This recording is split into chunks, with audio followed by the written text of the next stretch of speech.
મને કે તમે આ બધા બણગા મારો છો, ઈશ્વર વિશ્વર જેવું કાંઈ છે નહીં, ભગવાન જેવું કાંઈ છે નહીં. મેં નો હોય અમારે ક્યાં તને મનાવો છે, નો માન તો કાંઈ નહીં. પણ મને કે આનો પુરાવો શું? મેં કીધું પુરાવો તો મને કાંઈ બહુ એટલી બધી ખબર નથી, પણ મેં કીધું તને તારો કાન છે? તો કે હા. દેખાય? કે દેખાતો નથી. હવે તને તારો કાન નો દેખાતો હોય ભગવાન દેખાય? હે, બાકી આ આંખ ને કાન ને જે 4 આંગળનું સેટું છે ને બેટા, એટલું જ સેટું છે. તું હું કાળા ધોળા કરસ ને બધી એને ખબર છે, પણ આ કાન છે ને એનો તને ભરોસો છે, ને ઓલો છે એનો તને ભરોસો નથી. વસ્તુ આટલી છે. બાકી છોકરા લગ્ન વગીરના બાકી હોય ને કદાચ મરણ પથારીએ હું તો અત્યારે કહેજે ને કે 2 છોકરા બાકી છે, મારે હમણાં નથી મરવું. મુકેશ ઓલો નો મૂકે. મારા રામ ચીઠી ફાટી જાય પછી પતિજુ છોકરા ઉભા હોય, બૈરા ઉભા હોય, બાપા ઉભા હોય, બધા ઉભા હોય, કોઈ નો છોડાવીએ કે ખોટી વાત. આપણે વાતો કરી મારું બૈરું છે કે મારો ધણી છે, છેલ્લી પથારી હોય આપણું બૈરું હોય તો આપણે કહી કે એને ભગવાન બેઠી કરો, મને મારી નાખો, પણ આને બેઠી કરો કયો? તો બેન હોય, બેન ધણી કદાચ હૂતો હોય તો બેન કે ખરી કે મને મારી નાખો પણ મારા ધણીને નો મરવા દેશો કે? આ તો દુનિયાના દેખાવ છે. મારી વહુ ને મારો છોકરો ને મારા બાપા કોઈ કોઈના વાય મરે નહીં. આ આપણે ઊભું કર્યું બધું. આ બૈરું કે ભગવાને આપણને હારે આપ્યું હતું. આપણે અડધું ગામ લઈને ઘોડું લઈને ગયા હતા. આપણે ઊભું કર્યું છે. એમાં બૈરું પછી ક્યાંક તેલનો ડબ્બો ખૂટીને લાવી દેવો પડે. આપણે ઊભું કર્યું છે એમાં ભગવાનને આપણે રાયડું ન પડાય. છોકરા એમ કે હોન્ડા લઈ તો લઈ દેવું પડે. એ આપણે ઊભું કર્યું છે. નકરા ગિરનાર ભેગા થઈ જાવ તો ચા કોઈક માગવાનું હતું. હગો હારો નો આપણે મિત્ર મળે જો લબાડ, પત્ની મળે જો કબાર જા તો હેળે જો ઉતાર. 3 પખા મોળા હોય તો ગિરનારમાં વ્યૂ હોય, જીવવાની મજા ન આવે. ભાઈબંધમાં ઠેકાણા નો હોય, બૈરામ ઠેકાણા નો હોય. આ તમે હમણાં હાથની હથેળીમાં રાખો અને ઇન્કવાયરી આવો એમ કહો કરે હાલો હાલો ચા પાણી રોટલા સિવાય જવાય. અને હું આમ ડેલામ લઈ જાઉં અને રોડામાંથી હાણીશું લોટા ઉડવા માંડે મારી ચિંતા જાવું. પતિ પત્ની કા એક મતા તો સ્વર્ગ. બાપુ 2 માણસ જો હરખા હોય ને તો જીવવાની મજા આવે રામ.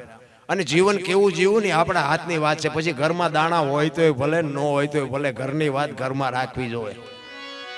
બાકી તમે પાડોશીમાં તમે ઘરની વાત કરો તો એ બધા તમારી વાતો જાણે, બાકી તમને આપે નહીં કોઈ.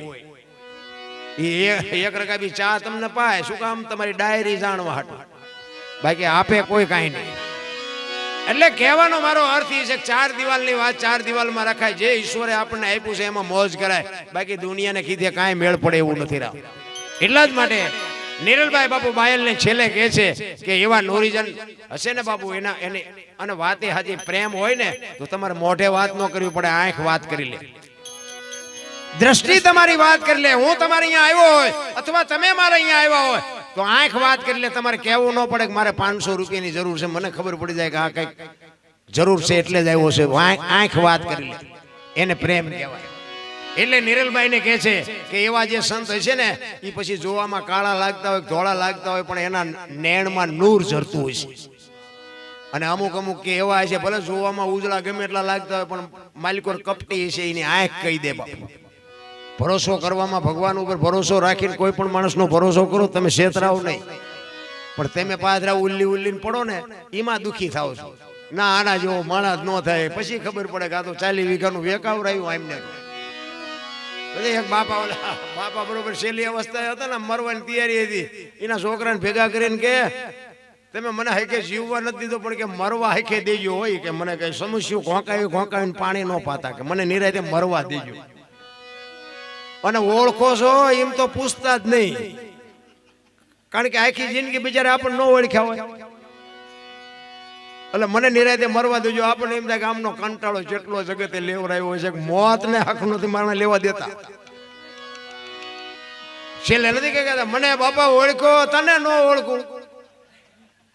અમારી 40 વીઘા વેકાવી, અમારી દીકરીઓના હબન તોડાવ્યા, તને ન ઓળખું બેટા, મને મરવા દે, નિરાતે મરવા દે બાપ. અરે જેટલાય તમે જો પાછા 5 જણા બેઠા હોય ને એને એમ કે હું પૂછું હારો થવું બાપા પાસે, ત્યાં અમને ખાવા ધાન નથી રહેવા દીધું. આ નો ઓળખે, કોઈ મતલબ નથી, કોઈ સ્વાર્થ નથી. આ કોરોના આવ્યો, ધરતી કપ આવ્યો, તમે જો ઈશ્વર ધારે તો શું ન કરે. એ ધરતી આમ હિલોળો માર્યો તો કદાચ આમ ગલોટિયું ખાઈ ગયું તો શું કરવાના હતા?